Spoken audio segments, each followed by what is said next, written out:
We did not go over units of energy yet, right? We kind of talked about calories and reading the food label, and I told y'all that the calories we'll calculate in here do not directly match calories on a food label, right? That it takes 1,000 of our calories to be a food label calorie. But the units for energy, do y'all know any kind of units for energy? Joules. Joules are the common units for energy. And the symbol for joule is just a capital J. And it's very common also, instead of just seeing joules, that you will see kilojoules.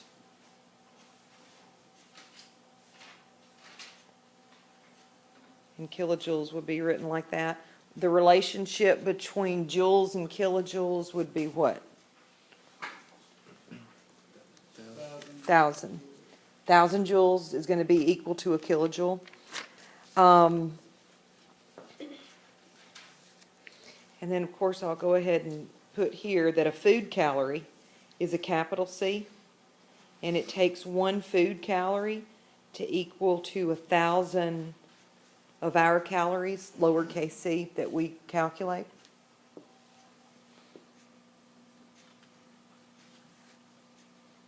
And there's a conversion between joules and calories. There's 4.184 joules in 1 lowercase c calorie.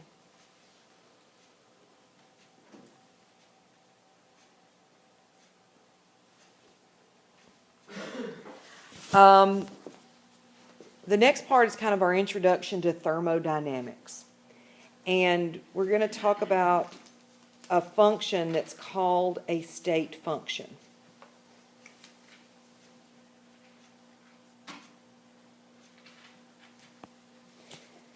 State functions are properties determined by the state of the system.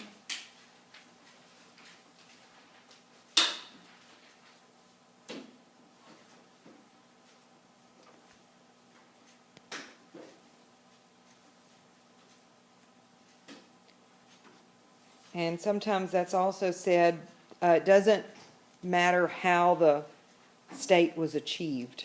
And I'll explain what that means.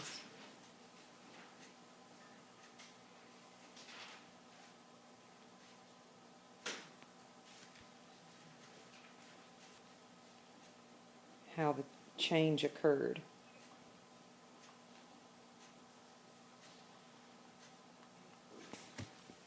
And I think your book gives a pretty good example of that.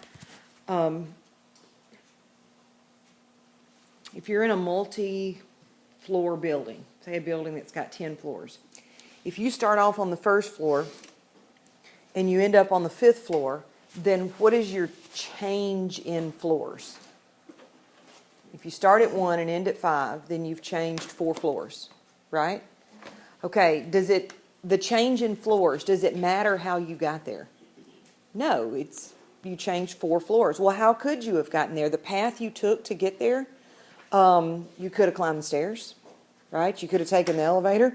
You could have climbed up the side of the building if you had Spider-Man-like powers, right? Okay, but it doesn't matter. If you started at 1 and ended at 5, your change in floors is 4 floors. Now, that would be called a state function. Your change in elevation, if you will, there would be a state function.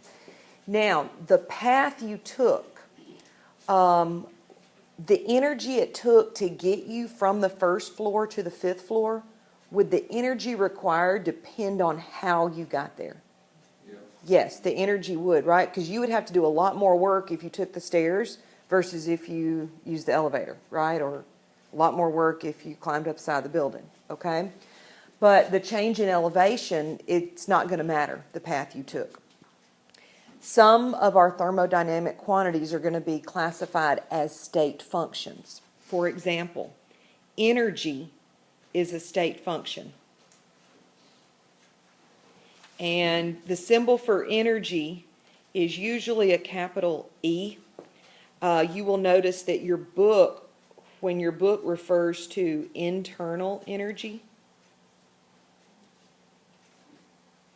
the book will use a capital U for internal energy.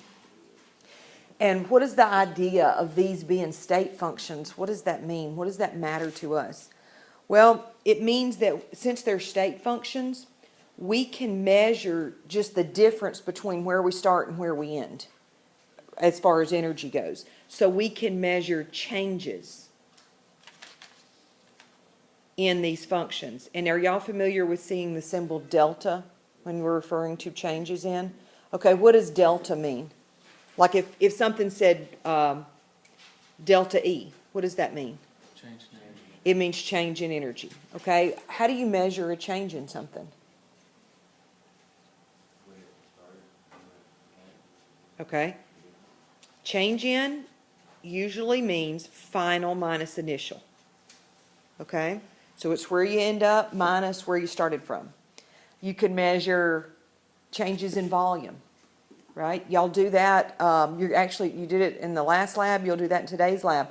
When you use the burette, you note where you start on the burette, and then you add your titrant, and you note where you end, and then you measure a change in volume, right? So energy by itself is a state function. Volume would be a state function. Y'all know the symbol for volume is V. There's actually two ways. I mentioned them last time, but I didn't write them on the board. Two ways that energy is transferred.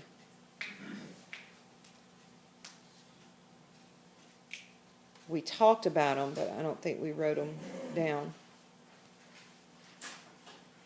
Energy can be transferred in the form of work and or heat. We talked a lot more about heat, really, than we did work last time. The symbol for work is a lowercase cursive W. The symbol for heat is a lowercase q. It's not H. Okay, H actually is something else we'll learn later. So heat is Q. So these things are not state functions. How much work you do to get from the first floor to the fifth floor, well, that's going to depend on how you get there, right? Elevator, stairs, climbing the side of the building. How much heat is involved, that's going to depend on how you get there as well. So those would not be state functions because those would depend on the path you took. What about time? Would the time it took to get you from the first floor to the fifth floor, would that depend on how you made the change? Sure it would, right? Because probably the elevator is going to get you there a lot quicker than the stairs. So time, would that be a state function? If it depends on the path, it's not a state function. Okay, so time would not be a state function. What's the symbol for time?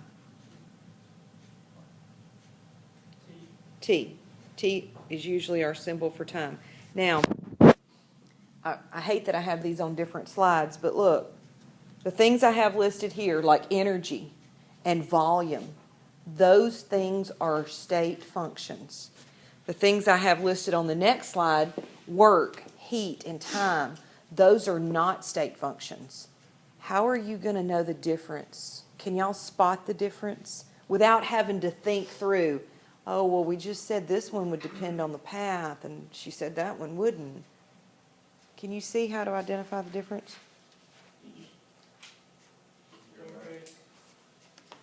What's that? That's exactly it. I was going to give y'all the clue and tell you, oh, a kindergartner could tell you the difference. Not to insult your intelligence, but kindergartners would recognize that those letters are uppercase and those letters are lowercase. And it's that simple, y'all. Usually a state function, its symbol, like you see here, it's an uppercase letter for its symbol. Okay, so it's that easy to spot a state function. I have a question. Yes. I think it has to do with this, kind of a real life example, but my best friend's little brother, when he was like 2, fell off of a condominium, and he fell 8 floors and lived, like, did not have a broken bone, nothing. And it was first thing in the morning. If you don't believe me, you can watch Rescue 911 on YouTube. But it was first thing in the morning, so his diaper was full. And it exploded on impact, and they said it was hot, like the stuff around him on the ground was hot. You know why that would be? Like, I didn't. like